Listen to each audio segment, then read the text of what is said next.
Aquellas personas que durante las elecciones intenten comprar, entre comillas, cédulas o retener estos documentos, se exponen a 300 jornales mínimos de multa. La Fiscalía dice que va a conformar un equipo especial para recibir esta clase de denuncias. La Fiscalía lanzó un video institucional sobre el cuidado que se le debe dar al voto, pues es libre, secreto e intransferible.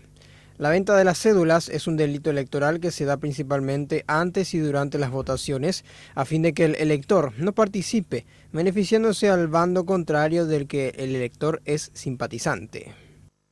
Si uno lo hace y hay una denuncia, se lo investiga y se demuestra, va a recibir una sanción. ¿Cuál es esa pena carcelaria, multa? Es una pena carcelaria de 6 meses a 2 años, que al final, una vez que se comprueba, se convierte en una multa, pero si no se paga la multa, bueno, tendrá que tener una sanción de privación de libertad.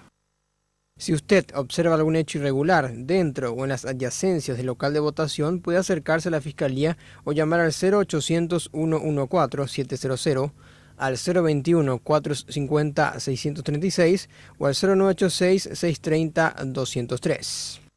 Se constituye en el lugar, verificar si el hecho denunciado es real o simplemente fue una denuncia que lo hicieron al azar en el fragor de la disputa electoral.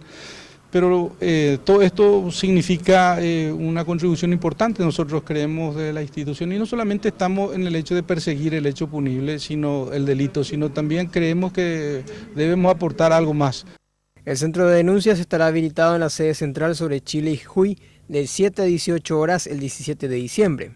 Al menos 25 agentes estarán atentos a los llamados. Algunos de los delitos son la violación de formalidades para conformar la mesa, impedir el derecho al sufragio y sustracción de boletines de votos, entre otros.